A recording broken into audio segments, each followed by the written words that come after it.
Hola a todos, mi nombre es Michelle Romero y junto con mis compañeros Gabriel Pérez, Jessifred Boada, Jesús Takay y Escalel Loroño estaremos hablándoles acerca del sistema de órganos que se caracteriza por descomponer los alimentos, absorber sus nutrientes y expulsar cualquier residuo restante. Este es conocido como el sistema gastrointestinal. Específicamente hablaremos de su fisiología. Como todos sabemos, la alimentación es un proceso muy importante para poder tener energía, tener una vida saludable, etc. Pero, ¿quién se encarga de este proceso? Pues el sistema gastrointestinal. Este nos da un aporte continuo de vitaminas, agua, electrolitos, iones, agua, etc. Todo lo que sea necesario para que la célula pueda tener un funcionamiento normal y por ende tener un organismo sano y funcional. Este lleva diversos pasos que veremos a continuación. Número 1. El tránsito de los alimentos a lo largo del tubo digestivo. Número 2. La secreción de los jugos digestivos. Número 3. La digestión de los alimentos, y esta es más que todo el proceso de descomponer los alimentos en componentes que el cuerpo sí puede absorber. Consta de dos procesos, digestión química y mecánica. La mecánica es la decomposición física de estos trozos de comida en trozos más pequeños. Esta se realiza principalmente en lo que es la boca y el estómago. Luego tenemos la digestión química, que es la descomposición química, es decir, que los enlaces de estas moléculas se rompen de moléculas de alimentos grandes y complejas en moléculas de nutrientes más pequeñas y simples que pueden ser absorbidas por los fluidos corporales, como es la sangre y la linfa, es decir, que tenemos un polímero que se convierte en un monómero. Este tipo de digestión comienza en la boca, continúa en el estómago y ocurre principalmente en lo que es el intestino delgado. Como número 4 tenemos la absorción de los productos digeridos como el agua, la vitamina y los distintos electrolitos. Este no es más que el proceso en el que las sustancias pasan hacia el torrente sanguíneo o al sistema linfático para así circular por todo el cuerpo. La absorción de nutrientes ocurre principalmente en el intestino delgado. Luego, número 5, tenemos la circulación de la sangre por las vísceras gastrointestinales para transportar las sustancias absorbidas. Número 6, la eliminación de cualquier material restante de los alimentos que no se absorbió ni se digirió, pasando fuera del cuerpo a través del ano en el proceso de la excreción. Y número 7, tenemos el control de todas estas funciones por los sistemas locales, nerviosos y hormonales, es decir, que el sistema gastrointestinal es autorregulado. Tenemos que el sistema gastrointestinal está compuesto por órganos que sirven para el paso del bolo alimenticio, como lo son la boca, el estómago, el intestino delgado y el grueso, y también tiene órganos accesorios que secretan enzimas y otras sustancias al tracto, pero que en realidad el alimento no pasa a través de ellos, como pueden ser las glándulas salivales, el páncreas, el hígado, vesícula biliar y los conductos asociados. Tenemos que el tracto gastrointestinal es simplemente un tubo largo que conecta la boca y el ano. Este tiene aproximadamente 9 metros de largo en un adulto normal e incluye la boca, la faringe, el esófago, el estómago y el intestino delgado y el grueso. Cada parte de este tracto tiene una función específica.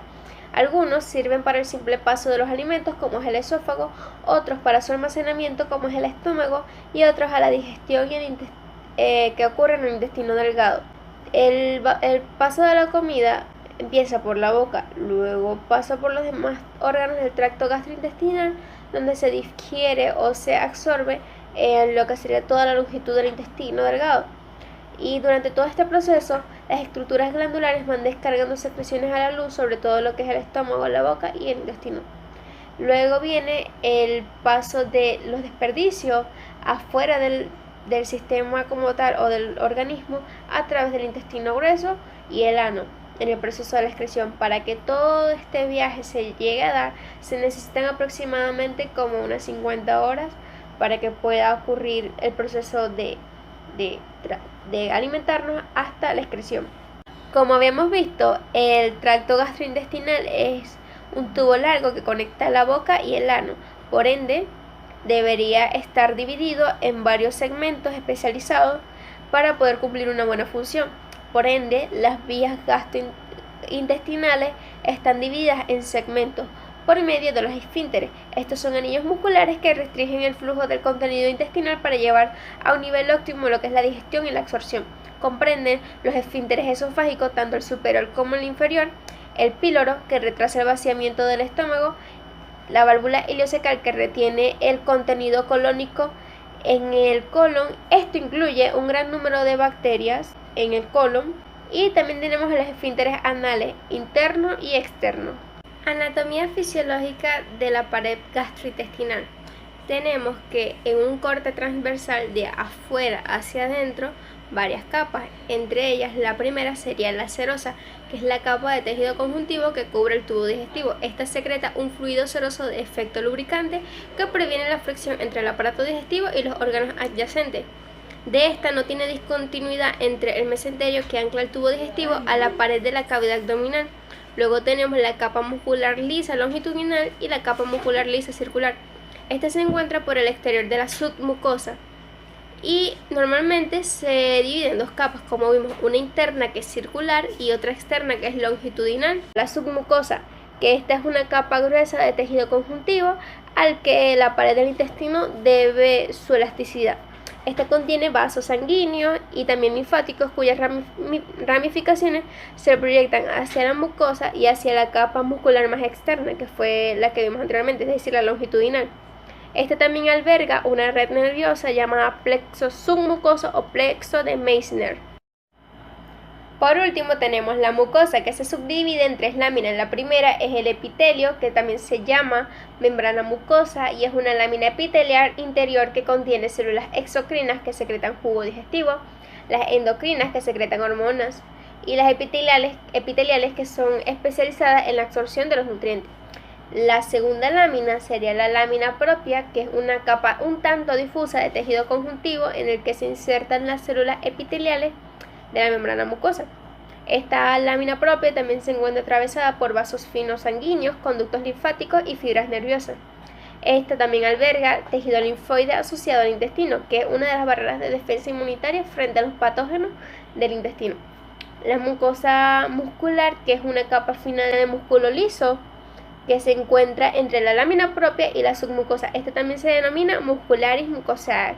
Tenemos que en todo el intestino, de manera microscópica, existen pliegues. En ellas se encuentran criptas, que son invaginaciones. Luego en estas criptas más adentro vamos a ver células precursoras, que estas dan origen tanto a las células epiteliales de la cripta como el de la vellosidad. Estas residen hacia la base de la cripta e intervienen en la renovación completa del epitelio cada varios días. Vamos más adentro y vamos a ver unas vellosidades, porque la superficie interior de la mucosa se dispone en pliegues circulares que multiplica por 3 la superficie interna de este tubo. De estos pliegues salen proyecciones, que son los denominados villi o vellosidades, que dan una apariencia aterciopelada a lo que es la superficie interna del intestino. Estas multiplican por 10 el área superficial y esta también está dotada por un glucocáliz denso que protege a las células en cierta medida de los efectos de las enzimas digestivas. Yéndonos más profundo, viendo las vellosidades, vamos a ver que cada vellosidad se halla cubierta por unas células epiteliales. De estas salen microvellosidades o microvilli. Estas forman lo que se denomina un borde en cepillo. Cada célula epitelial puede contener en su parte apical, es decir, la parte superior, desde 3.000 a 6.000 microvellosidades, y estas permiten multiplicar por 20 el área superficial de la célula. Este borde en cepillo alberga las enzimas que participan en la digestión y la absorción simultánea de los productos del proceso de la digestión. También tenemos que tomar en cuenta las zonas estrechas o zonulae occludentes que están entre cada célula epitelial del villi y mantienen herméticamente aislados la luz intestinal y el medio intersticial. La absorción se produce gracias al concurso de transportadores específicos de cada nutriente o electrolito en el borde en cepillo y a la acción de las enzimas que están allí insertadas, que ayudan a completar la digestión de los carbohidratos y las proteínas. También es importante mencionar que cada villi recibe una arteriola que se ramifica en una red de capilares en el centro de esta vellosidad, que también tiene un vaso linfático ciego que se llama vaso quilífero. La absorción en esta zona se debe a la transferencia de los nutrientes digeridos a los capilares y al vaso linfático terminal, para lo que tienen que atravesar las células epiteliales de la mucosa, difundir a través del fluido intersticial que baña al tejido conjuntivo del núcleo de estas vellosidades y atravesar también el endotelio del capilar o del vaso quilífero. El músculo liso gastrointestinal funciona como un sinsitio funcional. Bueno, Cada una de las fibras del músculo liso de este tubo digestivo mide 200 a 500 micras de longitud y de 2 a 10 micras de diámetro. Todas ellas se disponen en haces formando hasta 1000 fibras paralelas. En la capa muscular longitudinal, los haces se extienden en sentido longitudinal por todo el tubo digestivo, mientras que en la capa muscular circular, esta lo rodea. En cada haz, las fibras musculares están conectadas eléctricamente unas a otras mediante un gran número de uniones intercelulares que se encuentran en hendiduras. Estas permiten el paso de los iones de una célula a otra con escasa resistencia. Actividad eléctrica del músculo liso gastrointestinal. El músculo liso gastrointestinal se excita por la actividad eléctrica intrínseca, lenta y casi continua que recorre las membranas de las fibras musculares. Este tipo de actividad eléctrica posee dos tipos de ondas básicas: ondas lentas y las ondas en espigas. Además, el voltaje del potencial de membrana en reposo del músculo liso gastrointestinal se puede modificar de distintas maneras. Un hecho que tiene una enorme repercusión en lo que viene siendo el control de la actividad motora en el tubo digestivo. Ondas lentas. Casi todas las contracciones gastrointestinales son rítmicas y este ritmo está determinado fundamentalmente por la frecuencia de estas ondas lentas, que viene siendo parte del potencial de la membrana en reposo en el músculo liso. Estas ondas no son potenciales de acción, sino que constituyen cambios lentos y ondulantes del potencial de membrana en reposo. Su intensidad suele variar entre 5 y 15 milivoltios y su frecuencia oscila en distintas partes del aparato digestivo humano. Digamos que 3 en el cuerpo gástrico, 2 en el duodeno y de 8 a 9 en el hilo terminal. Esta frecuencia equivale a minutos. Se cree que el origen de las ondas lentas podría deberse a interacciones complejas entre las células musculares lisas y unas células especializadas. Estas células especializadas se llaman células intersticiales de Cajal, que se cree que actúan como marcapasos eléctricos para las fibras musculares lisas. Estas células intersticiales forman una especie de red que se encuentran entremezcladas con las capas del músculo liso gastrointestinal, cuyas células establecen un contacto parecido a una sinapsis. Las células intersticiales de Cajal sufren cambios cíclicos de su potencial de membrana debido a unos canales iónicos peculiares que se abren de manera periódica y que actúen como un marcapasos que podrían generar la actividad eléctrica que vienen siendo las ondas lentas. En general, las ondas lentas no pueden producir la contracción muscular. En la mayor parte del tubo digestivo, su función principal consiste en controlar la aparición intermitente de los potenciales en espiga, que estos sí producen la contracción muscular. Potenciales en espiga. Los potenciales en espiga representan el verdadero potencial de acción. Se generan automáticamente cuando el potencial de reposo de la membrana del músculo liso gastrointestinal alcanza un valor más positivo que menos 40 milivoltios. El potencial normal en reposo de la membrana del músculo liso gastrointestinal varía entre 50 a 60 milivoltios. Puede verse que cada vez que los valores máximos de las ondas lentas se elevan temporalmente por encima de los menos 40 milivoltios, aparecen potenciales en espiga, y que cuando más asciende el potencial de la onda lenta por encima de este valor, mayor será la frecuencia de las potencias en espiga, que suele oscilar entre 1 a 10 espigas por segundo. Los potenciales en espiga del músculo liso gastrointestinal duran de 10 a 40 veces más que los potenciales de acción de las grandes fibras nerviosas, y cada espiga llega a prolongarse de 10 a 20 milisegundos. Otra diferencia esencial entre los potenciales de acción del músculo liso gastrointestinal y de las fibras nerviosas es la forma en la que se generan, como se les explicará a continuación. En esto existen canales responsables de la potencial de acción de las fibras del músculo liso gastrointestinal. Estos canales son algo distintos. Estos canales facilitan la entrada de las células en grandes cantidades de iones de calcio junto con un número de iones de sodio, por lo que reciben el nombre de canales calcio-sodio. La apertura y cierre de estos canales suceden de manera mucho más lenta que los de los canales rápidos de sodio de las grandes fibras nerviosas. La lentitud de la apertura y cierre de estos canales de sodio-calcio justifica la larga duración de los potenciales de acción. Además, el movimiento en grandes cantidades de iones de calcio hacia el interior de estas fibras musculares durante el potencial de acción desempeña un papel especial en la producción de las contracciones de las fibras musculares intestinales. Cambios de voltaje del potencial de membrana en reposo. Además de las ondas lentas y de los potenciales en espiga, el voltaje basal del potencial de la membrana en reposo del músculo liso puede cambiar. En condiciones normales, el potencial de la membrana en reposo tiene un valor medio de unos menos 56 milivoltios, pero son muchos los factores que pueden modificarlo. Cuando el potencial se hace menos negativo, este fenómeno se denomina despolarización de la membrana. La fibra muscular se excita con más facilidad. Cuando el potencial se vuelve más negativo, se le llama hiperpolarización. La fibra se hace menos excitable. Los factores que despolarizan la membrana, es decir, la que las hacen más excitables, son 1. La distensión muscular. 2. La estimulación de la acetilcolina liberada desde las terminaciones nerviosas de parte del sistema nervioso parasimpático. 3. La estimulación por distintas hormonas gastrointestinales específicas. Son factores importantes que aumentan la negatividad del potencial de membrana y que por lo tanto la hiperpolarizan y reducen la excitabilidad de la misma. 1. El efecto de la noradrenalina o de la adrenalina sobre la membrana de la fibra, o la estimulación de los nervios simpáticos. La contracción del músculo liso. Haciendo un repaso con respecto a la contracción del músculo liso, tenemos que saber que esto se da gracias a los canales de calcio-sodio. Una vez que entra en las células del calcio, va a activar a depósitos de calcio que se encuentran en el retículo sarcoplásmico. Esto hará que más calcio, que se forme más calcio, y esto forma el complejo calcio-calmodulina, activando la miosina sinasa, el cual va a causar la fosforilización de la cabeza de la miosina, produciendo así la contracción muscular. Para la relajación es casi igual, solo que en vez de estar activa, está activa la miosina fosfatasa, en el cual hace la desfosforilación de la cabeza de la miosina. Las ondas lentas no proporcionan la entrada de iones de calcio en las fibras musculares lisas, solamente causan la entrada de iones de sodio. Por lo tanto, las ondas lentas no suelen producir por sí solas las contracciones musculares. Sin embargo, durante el potencial en espiga generado en el máximo de las ondas lentas, penetran grandes cantidades de iones de calcio, en el cual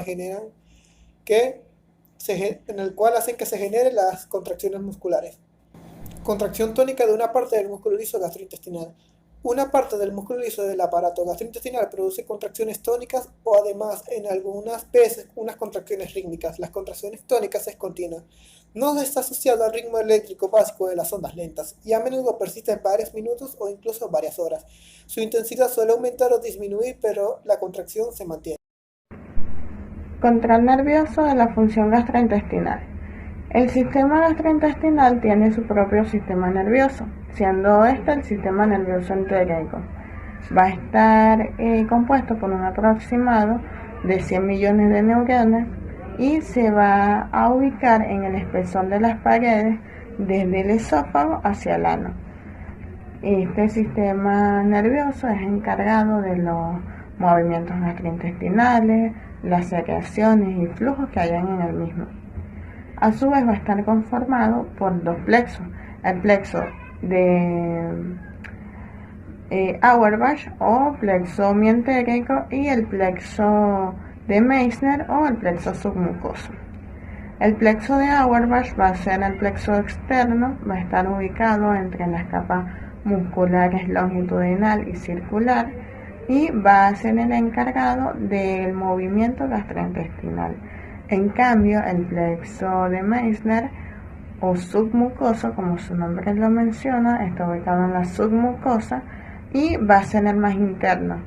Su función va a ser el flujo sanguíneo local y él va a controlar también las secreciones gastrointestinales. El plexo de Auerbach va a estar formado por una cantidad de neuronas que están interconectadas entre sí, que van a estar a lo largo de todo el tubo digestivo. Como lo había mencionado anteriormente, va a tener una actividad motora, lo que significa que se va a encargar de los movimientos gastrointestinales.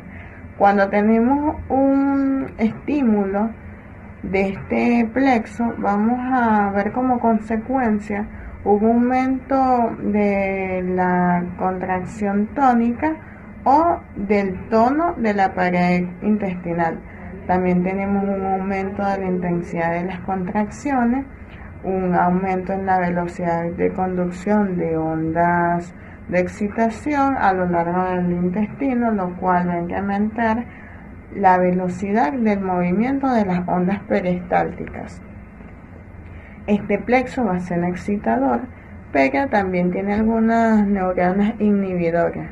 Estas van a secretar un neurotransmisor que es inhibidor, siendo este un polipéptido intestinal vasoactivo o algún otro polipéptido inhibidor.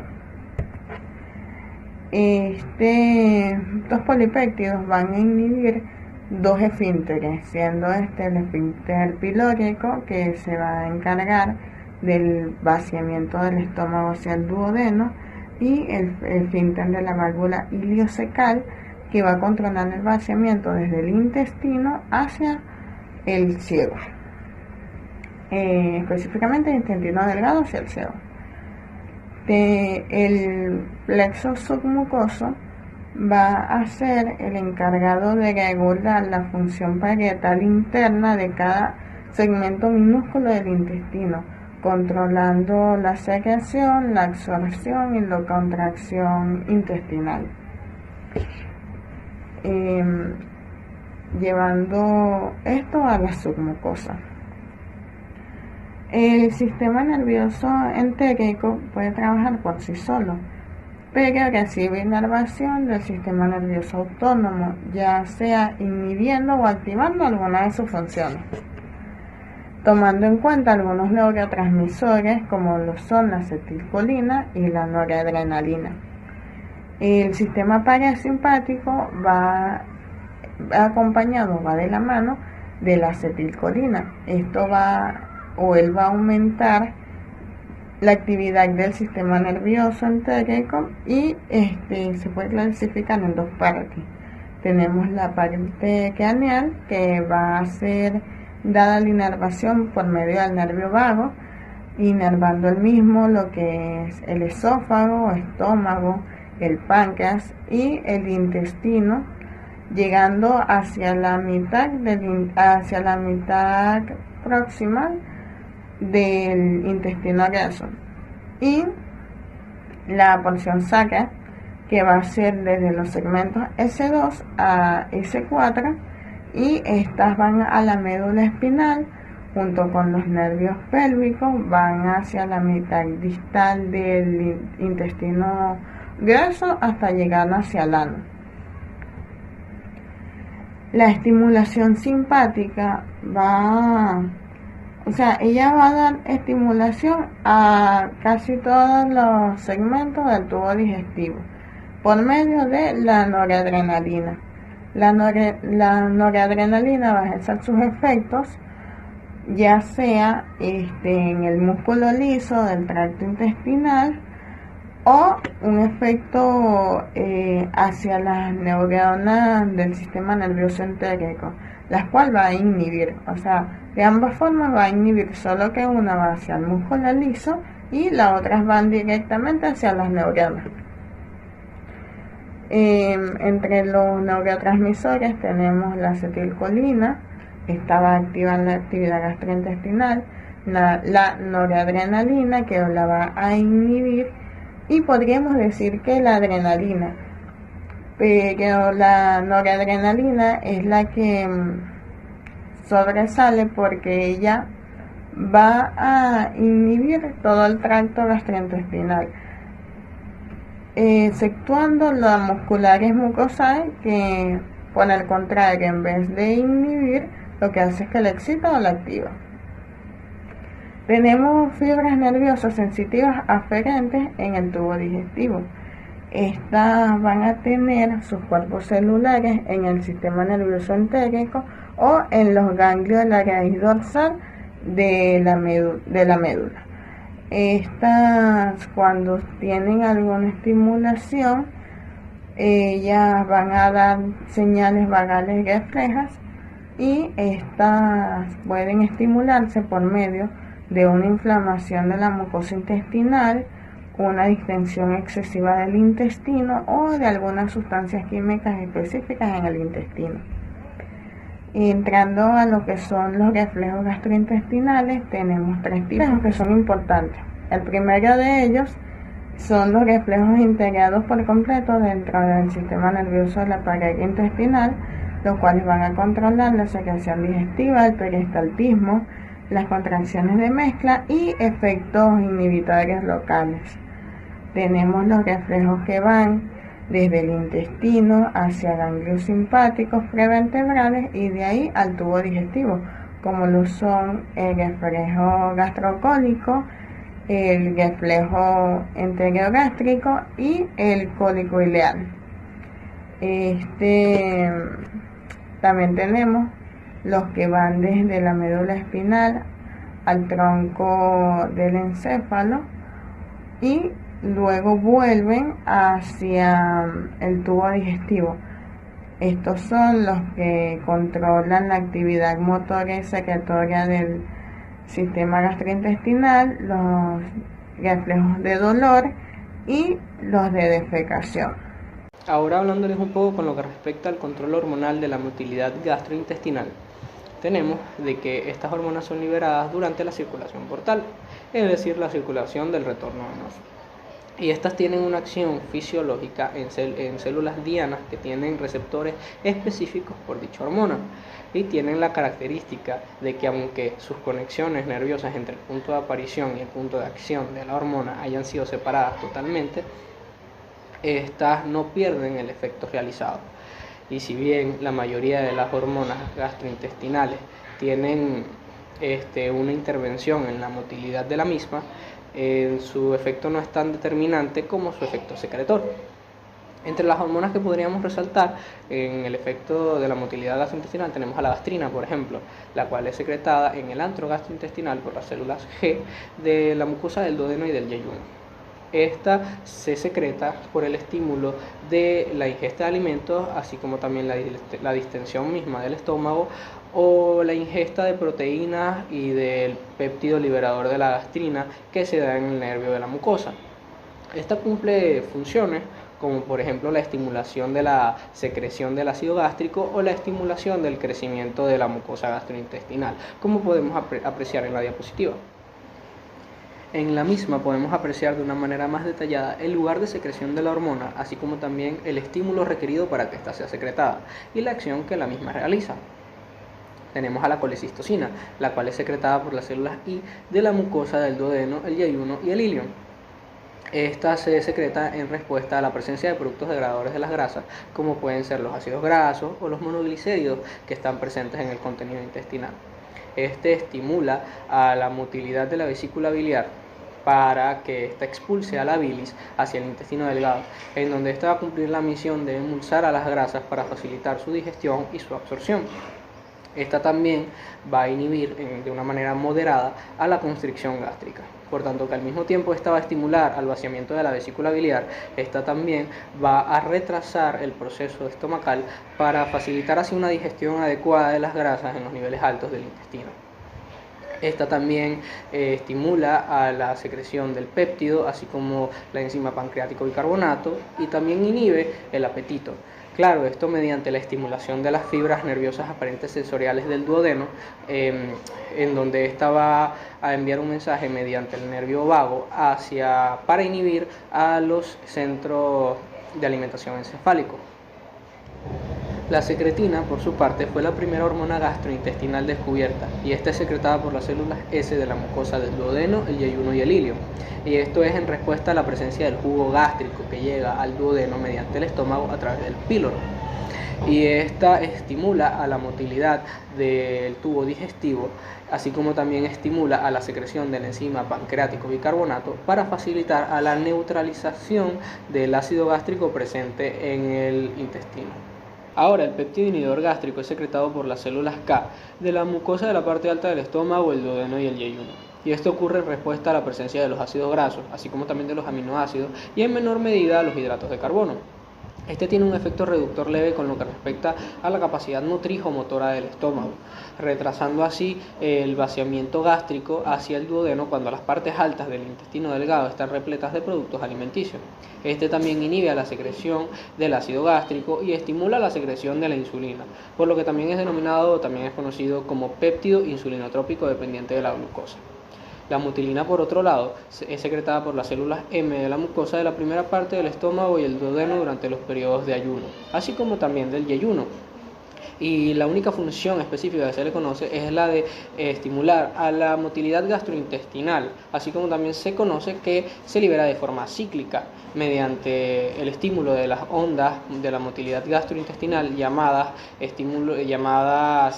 ondas mioeléctricas interdigestivas, que pasan a través del estómago y el intestino delgado cada 90 minutos durante los periodos de ayuno, y se le conoce que a la hormona de la mutilina se ve inhibida durante los periodos de la ingesta de alimentos. También tenemos que las hormonas pueden formar parte en lo que respecta a las posibles causas del aumento del flujo sanguíneo durante la actividad gastrointestinal. Y es que, aunque este tema no ha sido diluido por completo, sí se conocen algunos hechos, como por ejemplo tenemos que, en primer lugar, durante la actividad de la digestión, la mucosa del tubo digestivo secreta algunas sustancias vasodilatadoras, como lo son la colecistocina, el péptido intestinal vasoactivo, la gastrina y la secretina. Tenemos también, en segundo lugar, que algunas de las glándulas gastrointestinales secretan otras sustancias hacia la luz intestinal, como lo son dos cininas, una calidina y la bradicinina, hacia la pared intestinal. Tenemos, en tercer y último lugar, que si ocurre una disminución con lo que respecta a la concentración de oxígeno, el flujo intestinal puede aumentar un 50, 100% o incluso más. Y es que esto nos da a entender, por tanto, que si ocurre una mayor concentración con lo que respecta al índice metabólico de la mucosa, esto puede provocar la disminución de la concentración de oxígeno en la medida suficiente como para que éste induzca a una vasodilatación.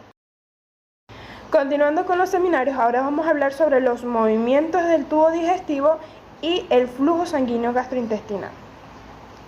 Nuestro sistema digestivo va a contar con dos tipos funcionales de movimientos. Uno de estos va a ser los movimientos propulsivos, que estos se van a encargar de desplazar todo el contenido intestinal a lo largo del tubo digestivo, proporcionándole así una digestión y una absorción en una velocidad adecuada. Y dos, nuestros movimientos de mezcla, que estos van a mantener nuestro contenido intestinal permanentemente mezclado.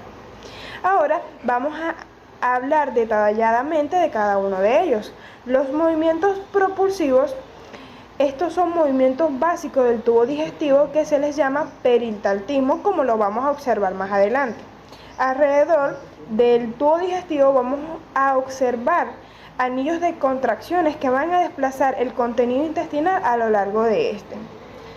Así como, por ejemplo, un mecanismo de análogo, vamos a colocar nuestros dedos encima de un fino tubo distendido y vamos a hacer presión y vamos a desplazar el contenido. De esta manera se va a observar lo que son los movimientos peristálticos. Hay que saber que todo el material que se encuentre delante de estos anillos de contracciones van a ser desplazados a lo largo de la misma.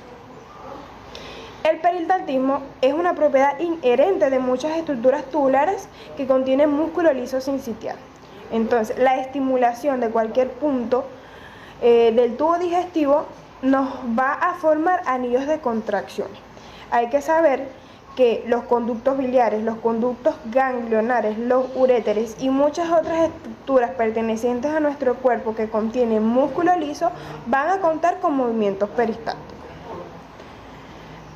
Un movimiento habitual del peristaltismo es la distensión del tubo digestivo, así como cuando una gran cantidad de alimentos se concentra o se almacena en algún punto del tubo digestivo, este le va a proporcionar la distensión de las paredes, estimulando el sistema nervioso entérico para que se contraigan o se distraigan las paredes gastrointestinales, haciéndola que se formen anillos de contracción e iniciando el peristaltismo. Otro estímulo desencadenante del peristaltismo es la irritación física y química del revestimiento epitelial del tubo digestivo. Asimismo, las señales nerviosas parasimpáticas que llevan de manera fuerte a nuestro sistema digestivo, proporcionando un fuerte peristaltismo. Ahora hablaremos sobre la ley del intestino. En teoría, el peristaltismo podría dirigirse en cualquier sentido desde un punto de vista estimulado. pero si lo hace en dirección oral hacia la boca, este suele apagarse, mientras que si lo hace en dirección anal, este suele continuar en distancias considerables. Aún no se ha logrado establecer la causa exacta de la transición direccional del peristaltismo, pero todo esto parece lograrse gracias a la polarización del plexo mentérico, que se va a explicar de la siguiente manera.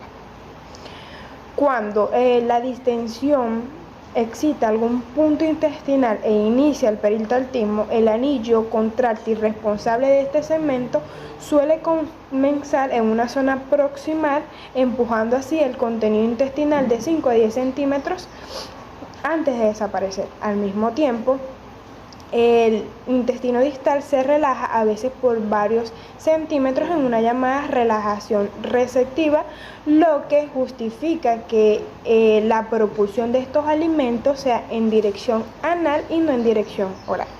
Entonces, si falta el plexo mientérico, este patrón desaparecerá, lo que se justifica el nombre de reflejo mientérico o reflejo peristáltico. Entonces, la suma de este reflejo más los movimientos peristálticos se conoce como ley del intestino.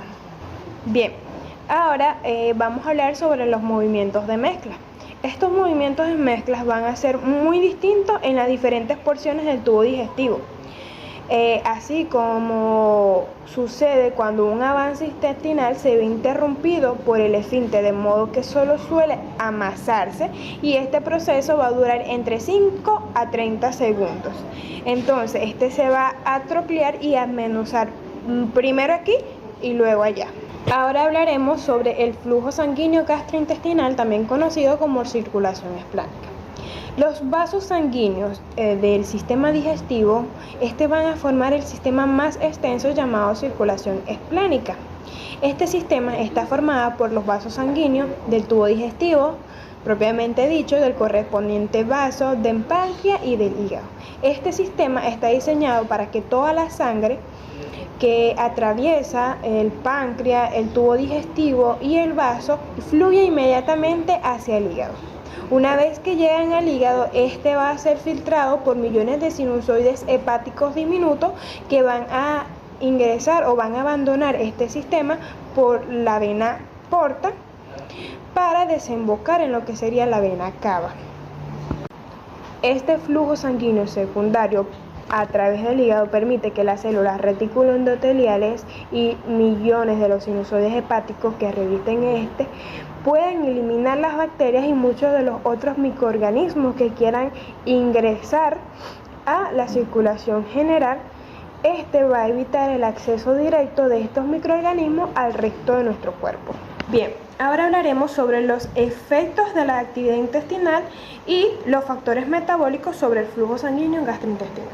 En condiciones normales, el flujo sanguíneo en las diferentes regiones del tubo digestivo y en las paredes, esta es directamente proporcional al grado de actividad local. Por ejemplo, durante la absorción activa de nutrientes, el flujo sanguíneo de las vellosidades y las regiones adyacentes a la submucosa, estas suelen multiplicarse incluso por 8.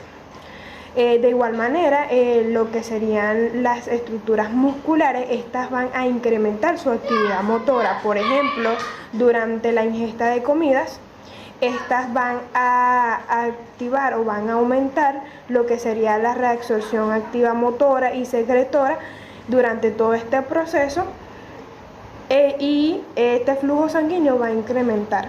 Pero hay que saber que después de un cierto tiempo de reposo de 2 o 4 horas, esta va a estar en su estado normal.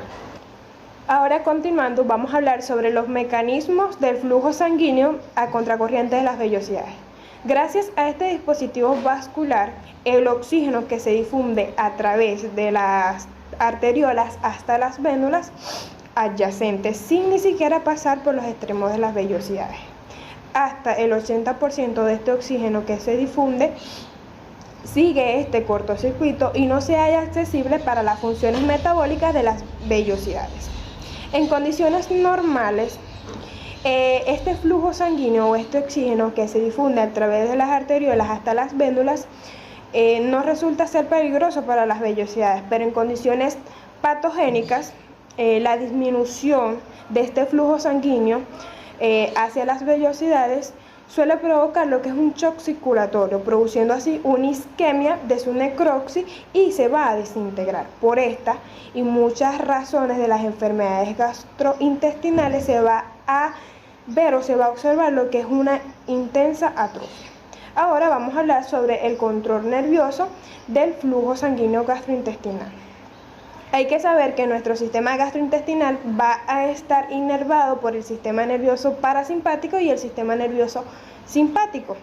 En el sistema nervioso parasimpático, la parte distal del colon y el estómago va a contener lo que es un aumento del flujo sanguíneo y el aumento de una secreción glandular, produciendo así una vasodilatación. En cambio, en el sistema nervioso simpático, esta va a contener una disminución del flujo sanguíneo, provocando una vasoconstricción intensa. Lo que resulta esta vasoconstricción, tras algunos minutos, vuelve a su normalidad gracias a un llamado escape autorregulador.